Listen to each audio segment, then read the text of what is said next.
the magnificent Mr. Crypto Stash. What's going on, my dude? You know it, man. What's going on, Ben? Thanks for having me, man. Dude, it is an absolute pleasure. You're a complete legend. Been doing this since I think 2017, creating content. So Yeah. really amazing to be able to have you on the show. Thanks for making the time. Want to dive in and dig into all the different things you're doing. So many questions, but first, it's time to level up.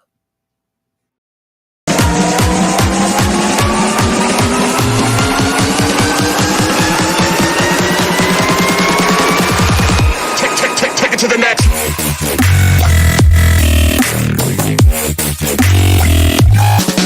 level.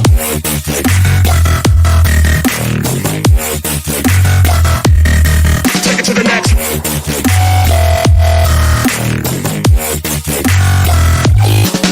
level.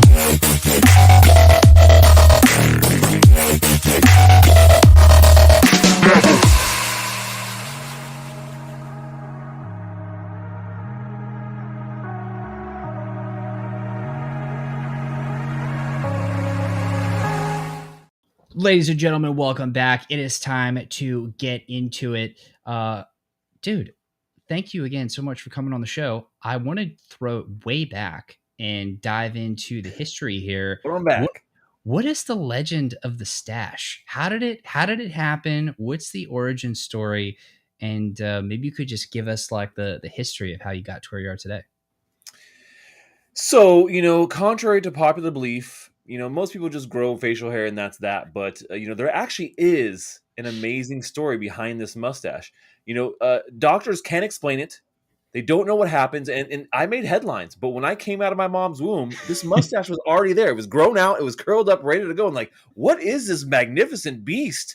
And, ever since then, I've just been kind of rocking it. It was a little awkward when I was, in elementary school. But, once I got into middle school, they're like, man, this guy's a boss. Now, was there a learning curve with the stash? Because I feel like, if you don't learn how to really take care of it, the stash could control you. So how do you really, what's the dynamic there? It's true. I mean, well, first off, that story is a little bit of bullshit, but there is a story behind it, and I'll actually tell real quick, and then I'll tell you a little bit about the grooming part because it kind of is connected to this, right? So I actually grew this out when I was throwing a music festival called the Folk Revival Festival. I'm a musician. I've been playing music my entire life, and I also worked on the music production side until recently. And I was doing a lot of festivals and events. And so we were producing one that was a bluegrass music festival. And the very first year we did it was a little bit of a shoestring budget. And so we were like, what can we do to bring people in? We're like, all right, let's have a beard and mustache competition. That'll be great. That'll be fun. I underestimated the crazy breadth and width of this, in particular, this community. And I thought, okay, it'd be fun. We'll give some prizes out for sure. And what I'll do is I'll grow a mustache and I'll enter, and then maybe I could just get the prizes back. And you guys can see I was the best one because I'm sure no one will come. And I far out, I didn't, even enter because I didn't realize, this crazy community was out there, and they all came, and it was amazing. And we had all these crazy entries, and I didn't even enter, but I did keep the mustache, and so that's kind of how it got started. But the funny thing about this is you see these guys, and like the way they groom their stuff is just like it is mind blowing. It really is, and so we continue to do this for quite a few years. And one of the things I was always doing was sourcing all of these like people who were traveling the globe doing this, asking, well, what's your tips, man? How do you make it look so good?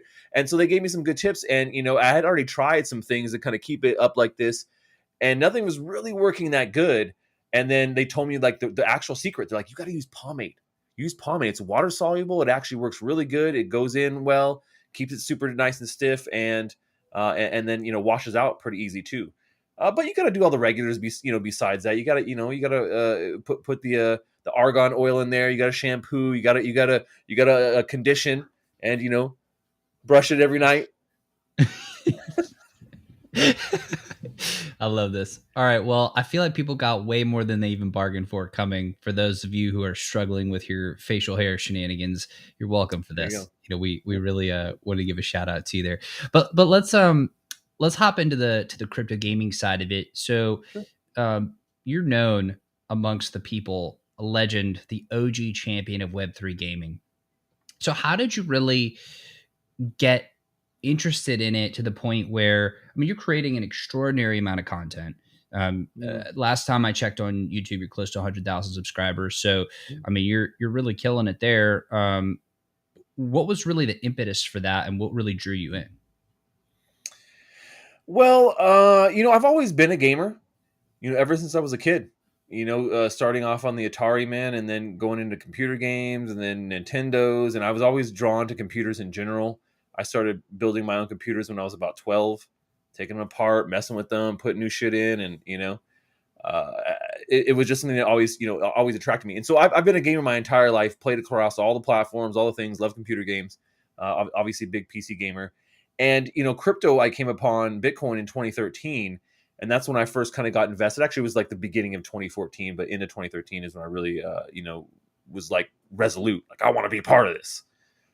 And so, kind of as we fast forward into 2017, I started getting more involved in the community when I checked back in on things and I saw Ethereum and I saw some more things going on. And I was like, oh, this is interesting. I really want to be more involved in this. I like what was going on here. And that was when my festival and, event production career, I had decided, it's time for me to depart there.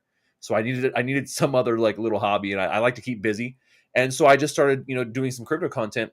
And, really in the beginning, it was all very much focused on Bitcoin and other cryptocurrencies. But towards the end of 2017, when we saw, the explosion of CryptoKitties and the advent of the NFT, right, in its early forms, we had seen a couple things earlier that year.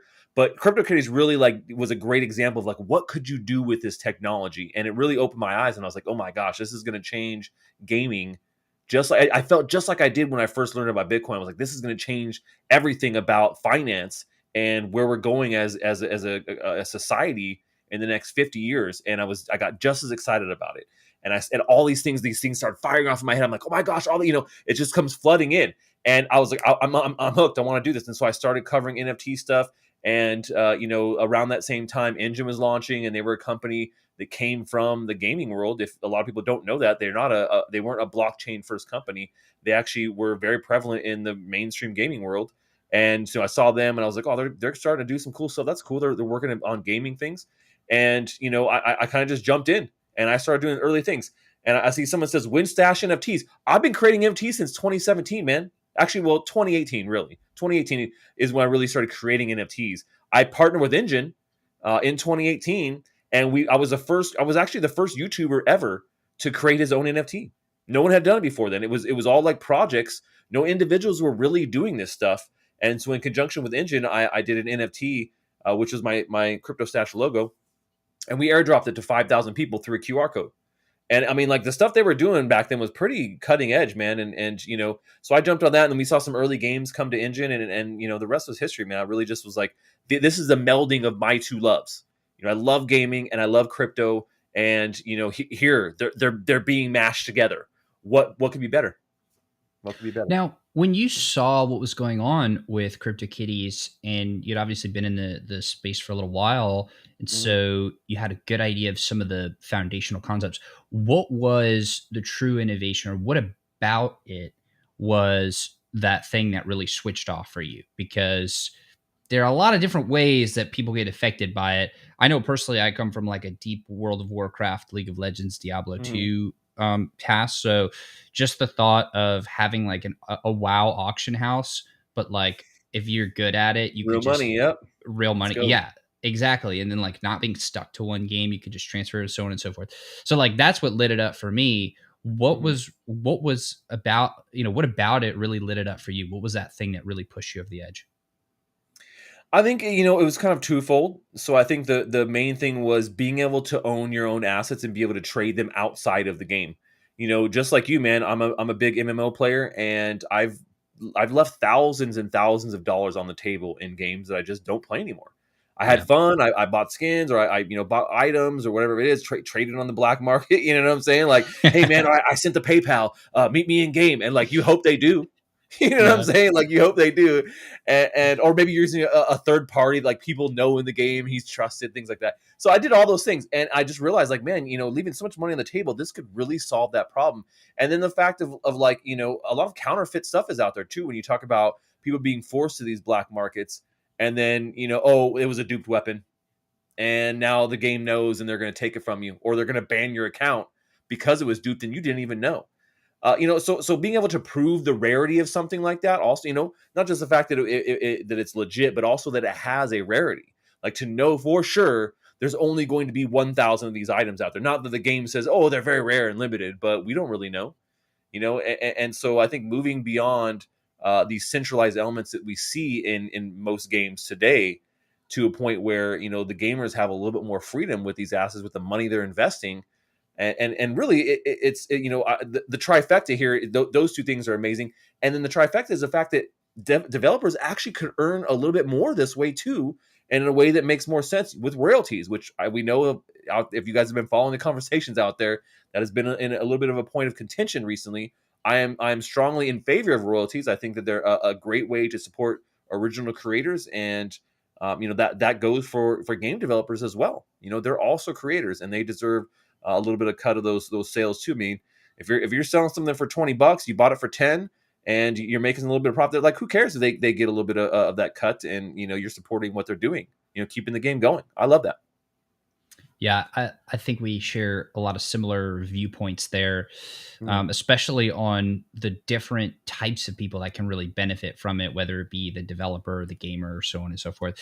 Yeah. Now, when you were first seeing that in the 2017 timeline, and then, or not timeline, but at that point in time, fast forward now through the timeline between then and now, what have you seen that have been the most exciting things that have come out of this really cool intersection of technology and gaming and blah blah blah? Because a lot of us just weren't there. I came in in a little way in the middle of 2021, but really hard in the end of 2021. So I'm relatively new to the space. So what were those things? I don't want to repeat the question, but that's what I'm curious about. Yeah, I mean, like I said, I think that there were some really good early projects. In particular, Engine was really leading the way early on there in 2018. They had a pretty big lead ahead of everything else going on in the space. Games like Lost Relics, Nine Lives Arena, and a host of others that were developing on their platform. And Engine was the first one to really say, "Hey, gaming and crypto and NFTs are going to be the future." They created an SDK for developers on Unity to be able to incorporate these things pretty easily. And we saw a host of really good games that I was like playing and enjoying and investing in. And then we start to see the rise of fees, and then it got worse and worse and worse. And that really put a little bit of a thorn in the side of Engine in particular. And so we saw some other games still pop up, games that are just basically on Ethereum. But like I said, all of them pretty much got crushed because of the rise in fees in I think it was like mid 2019 is when it really started happening, and then led in through 2020 and what we call DeFi summer. And that really pushed things over the edge and to never really go back to a reasonable rate after that. And so, now obviously we have a bunch of L2s, but, I think that there were some really great games that were doing some great stuff there. Like, Age of Rust was another one. And a lot of these games have kind of fallen by the wayside now because, they were too early, and being too early can be detrimental to a project. I also was developing projects around this time on Engine, on Ethereum, and they were just too early, man. And they got hosed because it was the same problem. Like, we can't do this. Platform is not going to work if someone has to pay $50 to move this NFT from one place to another, or to purchase this stuff. It's just not going to work. And there was no real recourse at that time. It wasn't like there was no Polygon, there was no layer 2 solution for Ethereum, and so we didn't have much of a choice. But then we started to see some other chains pop up. In particular, Wax was a pretty early mover as well. So they were also a project and company that I saw their vision, I believed in. They purchased this website called OpSkins, which was a pretty big trading website for CS:GO skins. And they kind of tried to revamp it and include some NFT stuff. And they kind of faltered a little bit on that. But I think that they found their home with as an NFT platform. And, they've done a lot, man. I mean, when you compare the feature set that we see on Wax and Wax marketplaces and what you can do with NFTs to anything on any other chain, it blows it all away. And to this day, I'm still, my mind is bottled. My mind is mind bottling the fact that people do not give Wax its due when it comes to this. Because like I said, the feature set just blows a lot of these other chains away. It's ridiculous how far behind they are on this technology than Wax. And it's still one of those things where is it easy to get in? Well, no, neither is really Ethereum. Like there's not really a great experience, but Wax is still, when it comes to a lot of things, they have a lot on a lot of these other chains. And so I was doing some early things on Wax too, and creating NFTs there. That was kind of my second NFT home. I did a lot of NFTs on Ethereum actually. So we talked about what I do with Engine, but I started doing NFTs for events. So when I would do events myself, like hosting events, or when I was at conferences, I'd make some NFTs and then try and give them away. And I'd be on stage talking in front of a couple thousand people, and I'd be like, yeah, and hey, if you guys want an NFT that commemorates the event, come see me after, and I'll be right here. And like two people come up, one person, like this is 2018, and I'm just like, oh man, you guys will see. And I've just been shouting NFTs at the top of a mountain forever. And then finally people woke up here a couple years ago. I'm like, this is the greatest thing ever. I'm like, I told you guys this, man. That's hilarious. Well, I do want to comment on the Wax thing, because I've actually, so you mentioned 3 different projects: Age of Rust, 9 Lives, and Wax. All 3 of those projects have been on the show, and I'm tremendously grateful for them. Okay. So I want to give them their due love. But I didn't realize how big of a player Wax was, even while they were on the show. The gentleman told me about it, and I was like, wait a second, there's no way. And he's like, yeah, look at DApp Radar. And I'm like, let's screen share it in real time. And so we pulled it up, and it was showing me by transaction count, it blew away most of the other chains, all the other chains at that time. By far. It was crazy. It was crazy. I had no idea. It does feel like it's tremendously slept on.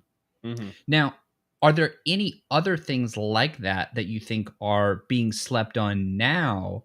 I mean, clearly Wax is still one of those things, but what do you think are that you were shouting NFTs early on, people figured it out a couple years later. What are you shouting about now that people are going to wish that they will have paid attention to now? That's a really good question. I mean, I think in general, there's a lot going on with NFT gaming these days, or Web3 games. It's simply amazing how quickly we've come, how far we've come here in just the last couple of years, how many quality games are out there. Because for years it was kind of like there's just a small handful, and now I can't even keep track, and I keep looking and finding another really high quality game. I'm actually really bullish on Immutable. I think Immutable is a really great platform. The team behind them, what they're doing. I mean, not like I'm slighting Polygon over here. I also like what they're doing as well. But I really think Immutable has a really great platform, and there's somebody I've been talking about and working with for a long time. They've done a great job with onboarding and getting games involved, and I think that we're going to see some of the biggest titles launching, on Immutable. But it's basically going to be between those two, Polygon and Immutable, and whoever wins, for lack of a better word, it doesn't really matter to me, because we're all going to win if the games are good. As long as the experience is easy, I think that we're in good shape. Now, as far as like things that are kind of under the radar, I mean, there are a couple games out there that I've been playing. I mean, play them on the channel a lot, but it's so hard to like say, hey, here's the one. This is going to be the one. If I had to put my finger on it, I really think that a game that I've been playing a couple times here, Dead Drop, from Dr. Disrespect, and a couple other big names in the mainstream gaming world, 402 and a couple other ones, are developing this FPS, what they call a vertical extraction shooter. Kind of feels a little bit like a mix of Call of Duty meets Tarkov, but vertical. Like you're going up in these massive towers and buildings. Really cool, man. And right now you can get early access, I believe, by getting one of their founders NFTs off of OpenSea. But really bullish on them, man. I think that could be a pretty big hit here in the crossover between mainstream gaming and what we're seeing here going on in Web3 games. Beyond that, things that I think are really cool. Give myself a little bit of a plug here. I'm doing a really cool, relaunching a really cool NFT game that is, connects to my live stream. So essentially, it's on Wax, and essentially you have like these cards that you have, these NFT cards, and you play them while I'm live, and you get me to do things like in this show. So like, play a different game, or play blindfolded for 20 seconds, or lose on purpose, or change the game I am playing. Like there's these game changer cards that like, hey, you're playing this game, but boom, I played a game changer. Now you got to go play this one, or change disguises. I'm a secret agent doing all these. As you can see, I'm here at headquarters right now. But yeah, so that's actually something that I've not seen anybody do, and it actually is pretty cool. So we just relaunched that last week, and this Thursday will be the second week of that, kind of testing things out and getting some more feedback from the community. But it's kind of fun and different, and are people sleeping on it? Meh. But it is something a little bit different than what we've kind of seen out there to date.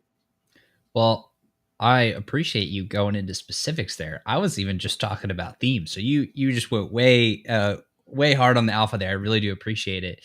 I want to shift gears a little bit and talk about content creation in this space here. You've been doing it for a long time.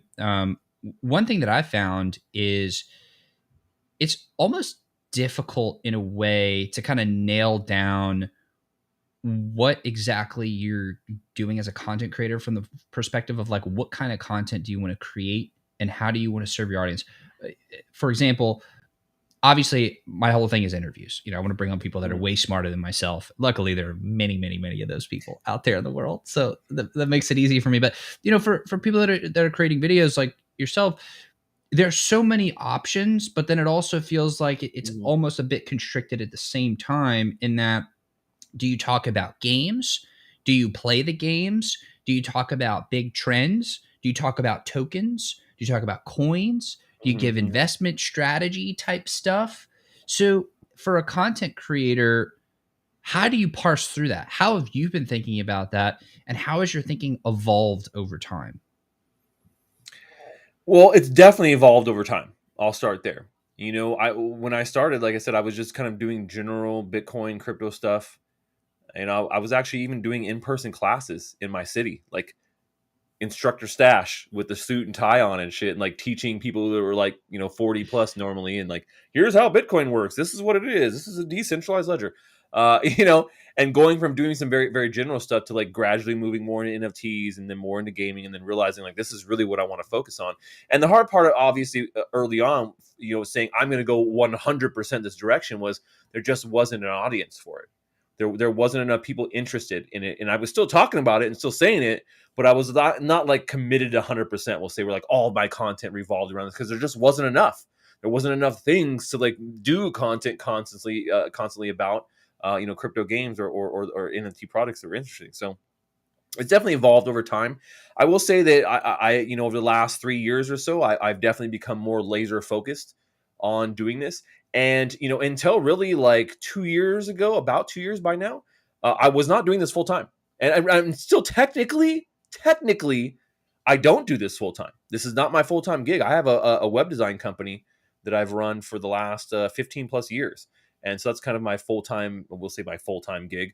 But I've definitely put more and more time into crypto, and in the last 2 years, I've made the crypto and NFT gaming side of things my priority, right? And so kind of switching the priority there. And when it comes to the kind of content creation, yeah, there's been times where I've focused on some of those different elements. I've done lots of interviews, or I've done this or that, and I got to a point where I decided, like, I really just want to focus on gaming. I really want it to be stick to gaming. I get tons of people requesting me to do all kinds of random shit now, and I'm like, look, unless it has to do with gaming, I'm simply not going to do it anymore. Even just general NFT stuff, I've kind of moved away from. Like PFPs and things like that. Every once in a while we'll talk a little bit about that, but in general, I really try and relate everything back to Web3 games.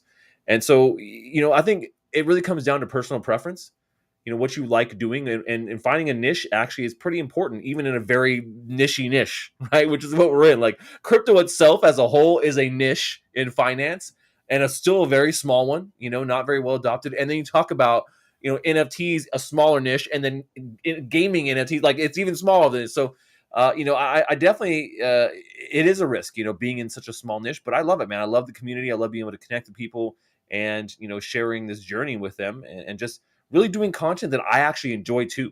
That's the thing. I think what happens a lot of times with content creators is they fall into this pit of what is going to get me the most views, what is going to tickle the fancy of the YouTube algorithm, and they do that. And so everything they do is kind of pushed, through that. And I fell into that 1.2. And I realized it this last cycle, and I was like, look, I can't do this, man. What we're doing is not what I want to be doing. It's not what I enjoy. Maybe it's what people want to watch, but the content is not fun to do. Like, it was all about like 100x this and 1000x this. And I'm like, maybe there's potential there. And some of them, I truly believe that, I mean, especially for this next bull cycle, but framing it that way just wasn't interesting and coming across to me in the way that I really enjoyed doing it. And so now I think that what I do is I prioritize things that I think are interesting over things that I think are going to do really well, algorithmic wise or view wise a lot of times. So Yeah, that makes a lot of sense. That's what I'm doing too. Cause I always think like, okay, well, maybe go chase down a bunch of different games and just scroll down the yeah. list on DApp Radar or CoinMarketCap or OpenSea or whatever, and just find Mm-hmm. every little nook and cranny and go explore each individual thing. But then it almost feels like I'm shilling it in a way, like by bringing attention to it. It's like, I don't know. It's But you can't, as a creator, you can't avoid that, man. No matter what right. I do, people think that I'm paid for everything I say, and that somehow these like literally everything I talk about, I'm just it has to be a paid shill. Why would he talk about this game and not this other game? He's got to be a paid shill. And I'm like, it just the more people who follow and watch, the more I get that every day. And I told people this a million times, and it doesn't matter how many times I say it. 98% of the content I put out is not paid. The 2% that I do put out that is paid, I disclose it, man. I have to. And I actually, I don't mind doing it. It's like, I know some people think like, well, why would they disclose it? Like I want people to understand that, yeah, this was a paid thing, and they should know that. And I don't see anything wrong with it, to be perfectly honest, man. I mean, I only take, it's not like, okay, well, that 2% is everything that people are pushing at me. I mean, out of all the people who want me to do paid things, I probably only take about 2% of that. So if 2% of my content is paid stuff, and I only take 2% of what's thrown at me, it's gonna be the things that I'm actually already interested in. It's the companies that I already would have done it if for free. Like, oh hey, like in particular, Illuvium is a sponsor of mine. I was already covering Illuvium. I was already talking about their game. I already liked it. I was already playing the closed beta. Well, if they want to support the channel, I love that. Just like the rest of people out there that want to support the channel too as individuals. We have like YouTube memberships and other ways to do that, NFTs, stuff like that, and that's all appreciated too. I love that. And shout out to Illuvium. TSG was just on the other day. Yeah, there Absolute you go. legend. So much love. I love giving shout outs to the guests. Every guest is special. But so yeah, I definitely appreciate your perspective on this. Obviously, you've been doing this in this particular niche for a lot longer than I have. So I appreciate that. Now, when you're thinking about running your business, and then you have this, your YouTube content creator brand persona, and then I'm curious, like, do you also still actively trade and invest as well? And if so, regardless of whether the answer is yes or no, how do you balance the time between all these? Because I find myself terribly interested in the crypto gaming space to the detriment of everything else. From like, I just want to spend all my time here, almost losing interest in everything that's not this. So how do you deal with that? Yeah. I'm not. I wouldn't consider myself a trader. Like, do I trade? Sure. But I'm not like someone who's like, I do TA and I trade and I'm watching the charts all the time. That shit is boring. That's why I'm saying, like, I don't want to be doing those things. And those are things I was doing, until I really found or got more involved with, crypto games. And, but it's not something I enjoy. I don't think anyone really enjoys. I mean, who the hell enjoys sitting in front of a damn screen watching lines go boop, boop, boop, boop, boop, boop, boop, boop, boop, boop? Nobody. Nobody actually enjoys that shit. They do it because it makes them money. But nobody's sitting there like, man, I can't wait to look at the charts for 14 hours today. Screw that, man. So I just kind of, I do what I do, and I try and make some good calls here and invest in some projects, mostly gaming these days, that I think are going to be good, and that's why I kind of focus more on that. So when it comes to the trading or investing side, I definitely focus more on gaming projects. Not to say that I don't have other tokens and things too, but I don't consider myself a big trader. At most, I'm probably doing swing trades or longer term holds, waiting between bear bull market cycles. Buying at times like kind of nowish where things are down, and then waiting till we get to that next big hype cycle, and then cashing out on some of this stuff. But definitely don't consider myself really a big trader. So people are like, oh, what do you think? Like, I'll give you my opinion on some shit, but that doesn't mean like, oh my God, he's going to be 100% right. Like, here's Right. my opinion. That's that. You take with a grain of salt and go do your own research, which I highly advocate and have for years. People should not just be listening to random dudes on YouTube. You know, everybody has their own opinion, and you need to go form it yourself versus just being told when to buy and when to sell. That's the worst way of trading for sure. But getting some other people's opinions. You're like, if you thought this coin would be good, and you saw other people talking about it, and that prompted you to go do some more research, or maybe they give you some insight that you didn't find or didn't see. Like, that can be helpful for sure. So I don't really focus too much on the trading side as much as I do on really trying to put a spotlight on what's going on here in the gaming space. And then the second part of that, like, how do you balance that amongst all the different things that you are doing, and how do you see that going forward? I don't balance it. It's hard. I mean, it's literally like, because here's some great examples, man. There's tons of I've invested in quite a few things where, because I didn't have the time to keep track of them, I missed the opportunity to sell, or the project dumped, or now those NFTs are worth nothing, or whatever. And that's happened to me multiple times, just because I wasn't sitting there and like keeping track of all these little investments here and there. And so there's times where people are like, oh, you're just trying to pump this thing so you could dump it on us bag holders. And I'm like, man, a lot of times I'm that bag holder, and not because I'm bad at things. It's just I have a shit ton of things going on. And, those things don't necessarily, interest me as much. I mean, I still try and keep track of the things. I don't want to lose money, but it does happen. It does happen. A great example, when Pegaxy was really popular, I had purchased some horses and had some people out there that were doing, that I had rented them, to people, and they were making tokens for me. And I just got so busy, and then Pegaxy crashed and all these things happened. I just kind of, not that I necessarily forgot about it, I just missed the boat on like, hey, okay, maybe now is a good time to get out of this game before it goes even lower. And it got to a point where it just got so low, and I was like, well, now what do? I don't know, man. I'm sitting on all this shit. Like, a horse that I paid, 500 USD for is now worth 5. I mean, what the hell do I do? So I don't balance. I mean, like, it's hard to balance. It's hard to balance those things. I do the best I can, but there's no real good formula to it, to be perfectly honest. I mean, actually, the formula is don't spread yourself too thin. And I have tended to do that here over the last couple of years, is spread myself a little bit too thin over investments. It's good to be diversified, but when you go too diversified and too niche and too crazy, especially with NFTs, it becomes hard to track. Tokens are a little easier. NFTs are way harder because you got to be involved in these communities and what's going on, and things change so rapidly. But yeah, spreading yourself too thin is definitely not the way to go to balance things.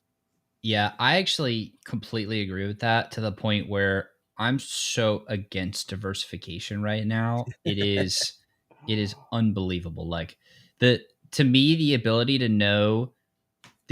to actually gain an informational edge based on enough research to have conviction to part with cash that I've spent time and or previously spent time to generate something to generate that, and part with that.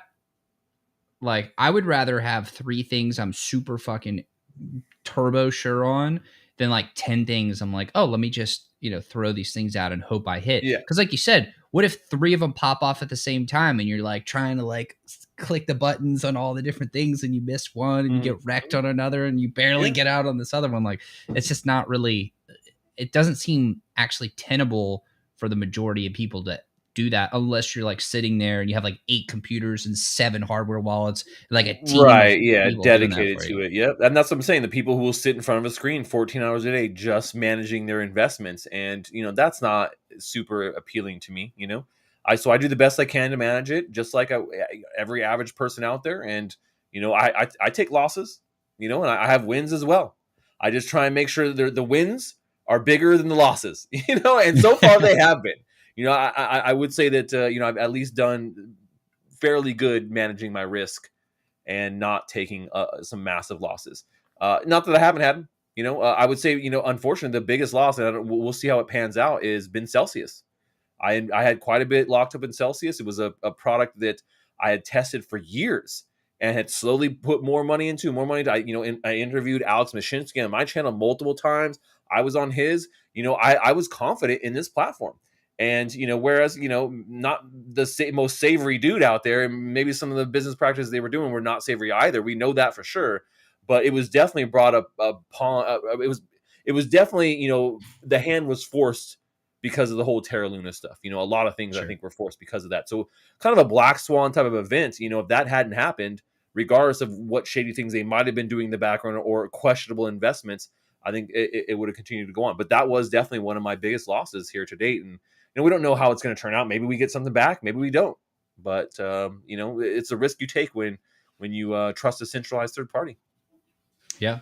And I actually, because I've thought a lot about things like that, and just thinking about all the different risks. Even saying that, I'm like, there's no way I'm thinking about all the different risks. Trying to even understand what risks you're taking, that to me is a full-time job. I mean, that to me is just Sure. full-time. You've been doing it for so long that you've made enough mistakes to where you're like, all right, at least I've tripped on enough rocks to where I can at least identify this type of Yeah. rock. Yeah. Or you're just sitting there and you're just a freaking whiz kid on it, and you're just so good at it that it's like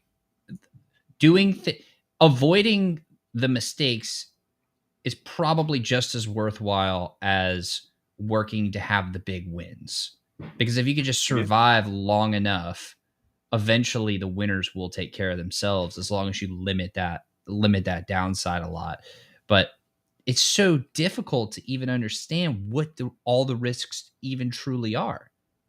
I mean, how have you thought through that and try to identify all these different risks? Like, especially because you're a public figure too.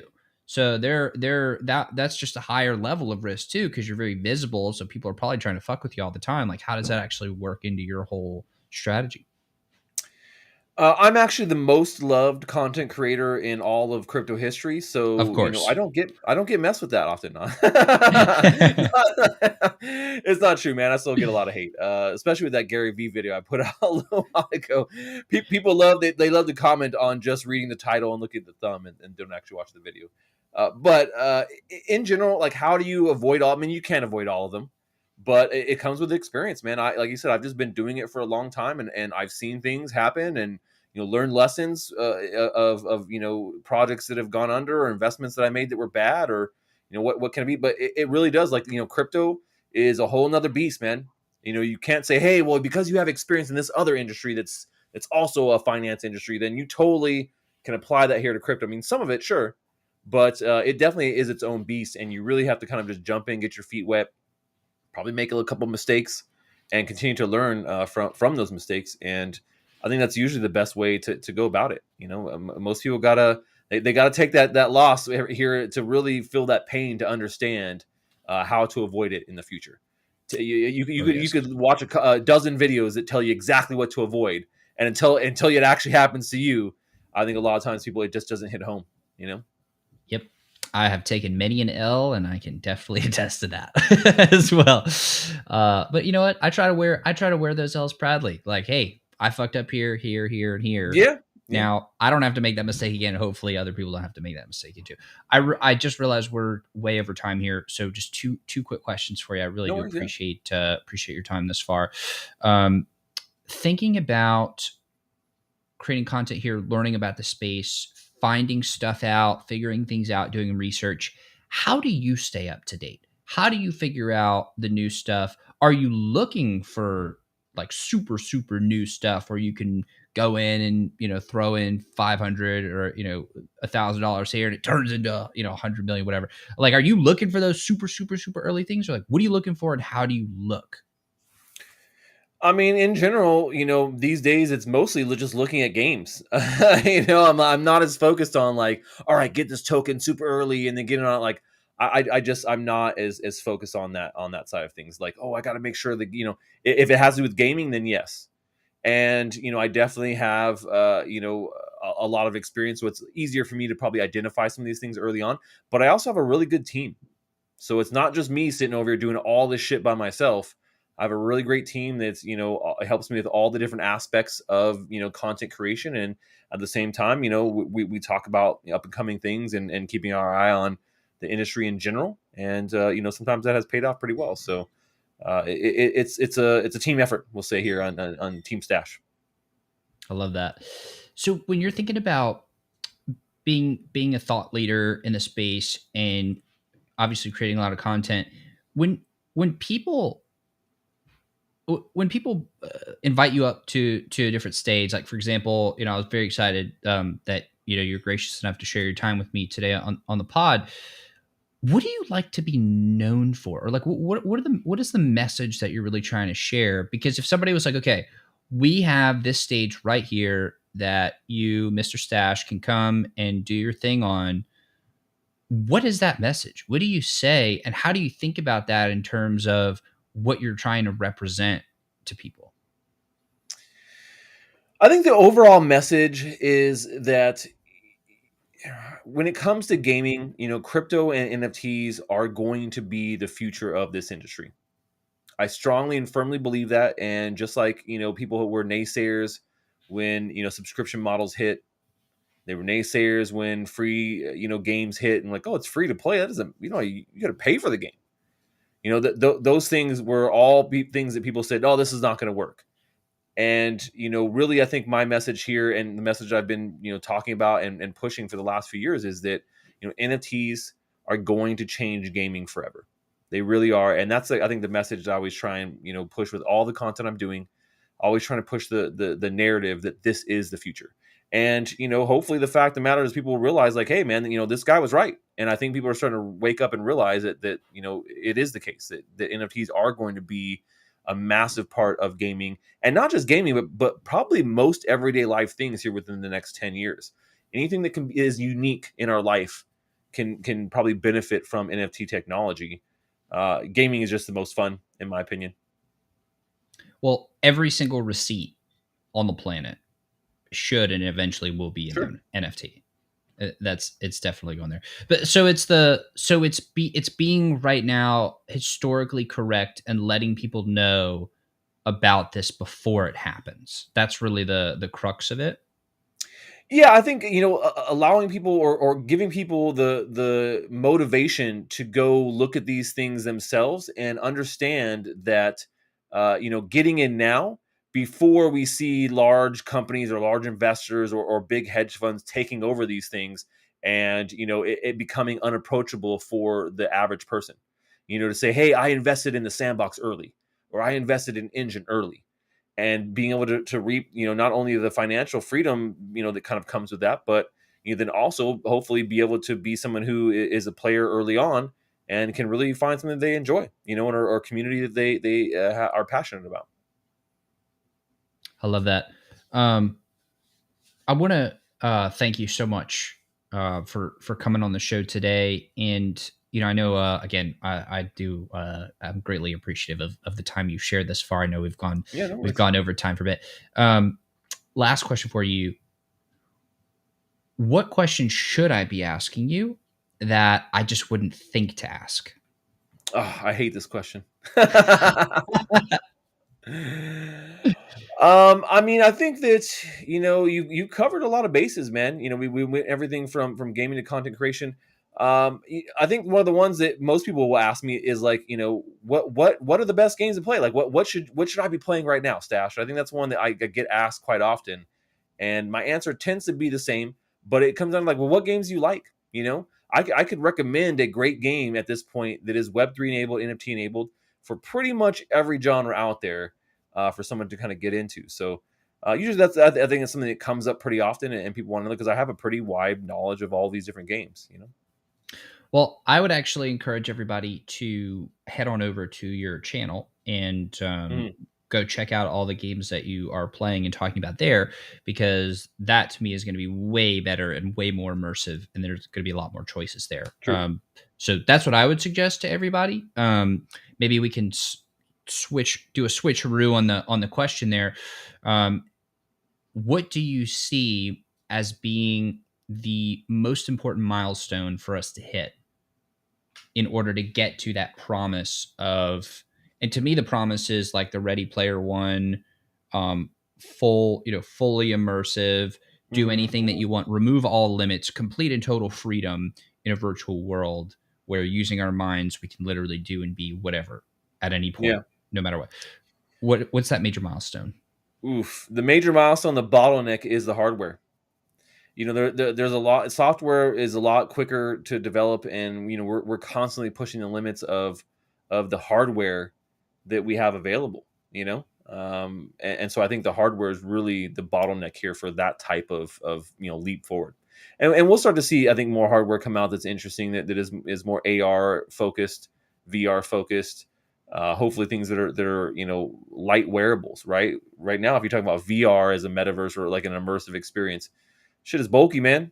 I can't keep. I like VR, but I can't keep a headset on my damn head for much longer than an hour. So it starts to like weigh on you, man. You're just like, all right, this is heavy, and becomes uncomfortable at some point. So I think really the hardware is the biggest hurdle we have. The software is pushing hard, and eventually, yeah, I think we'll get there, man. But we got to get over that hardware hurdle. All right. Well, dude, I tremendously appreciate all the time. I know Yeah, you no have, worries. you're doing a bunch of stuff. Clearly, you're doing a lot of tremendously important work. So I am very, very grateful. I noticed that recently you launched your, I think it's the Crypto Intelligence Agency or something of the sort.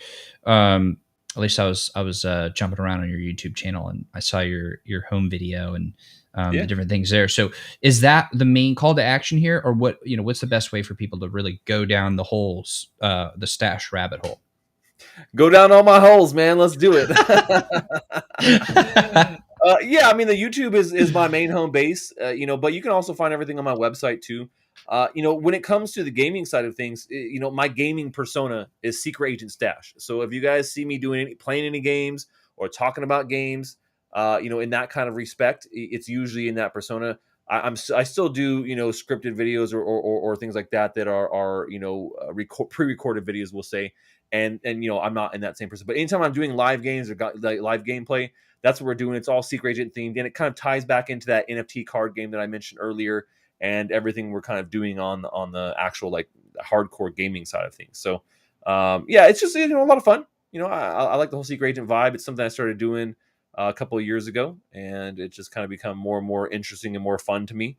And so yeah, so you can catch me being a secret agent, multiple times a week, but for sure on Top Secret Thursdays, where I get into different disguises and we go on these top secret missions, and we do giveaways, and we have the NFT game, and we have some people that come from like the actual staff from the game, game devs and stuff like that will come and talk with us too. So it's a lot of fun if you really want to see what's out there and get to kind of check out some of the games before they're launched. I get access to tons of these games before most people can ever play them.